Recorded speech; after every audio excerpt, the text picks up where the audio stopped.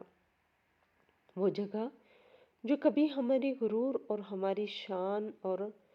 شوکت کی سب سے بڑی علامت ہوا کرتی تھی، آج ہمارے لیے دنیا کی سب سے بڑی عبرت اور مکافات عمل کا سب سے بڑا نشان بن کر کھڑی تھی۔ سورج مغرب کی ان سرخ پہاڑیوں کے پیچھے غروب ہو رہا تھا اور اس کی وہ زرد روشنی ان ٹوٹی ہوئی دیواروں پر پڑ کر ایک عجیب سی اداسی اور ویرانی کا منظر پیش کر رہی تھی۔ میں نے اپنا رخ اس کھنڈر سے موڑ لیا اور اپنے اس پاگل اور ٹوٹے ہوئے بھائی کو اپنے بازوؤں کا سہارا دیتے ہوئے ان پرانے اور خاموش راستوں پر آگے کی طرف قدم بڑھا دیے۔ ہم دونوں بھائی ان خاک اڑاتے راستوں پر آہستہ آہستہ چلتے جا رہے تھے اور ہمارے پیچھے وہ کھنڈر اور ویرانی اور وہ غرور ہمیشہ کے لیے دفن ہو چکا تھا۔ اس دن مجھے یہ بات پوری طرح سمجھ آ گئی کہ انسان چاہے کتنی ہی شاطرانہ چالیں کیوں نہ چل لے اور وہ دولت کے لالچ میں اپنوں کا کتنا ہی بڑا نقصان کیوں نہ کر دے، لیکن جو شخص اپنے ہی سگے خون کے لیے کھائی کھودتا ہے وہ ایک نہ ایک دن قدرت کے انصاف کے تحت خود اسی کھائی میں اتنی بری طرح گرتا ہے کہ اس کا نام و نشان اور اس کا سارا غرور مٹی میں مل جاتا ہے۔ اور یہی اس دنیا کا سب سے بڑا اور سب سے تلخ سچ ہے جو ہمیں یہ سکھاتا ہے کہ ہوس اور لالچ کا انجام ہمیشہ بربادی اور رسوائی کے سوا کچھ بھی نہیں ہوتا۔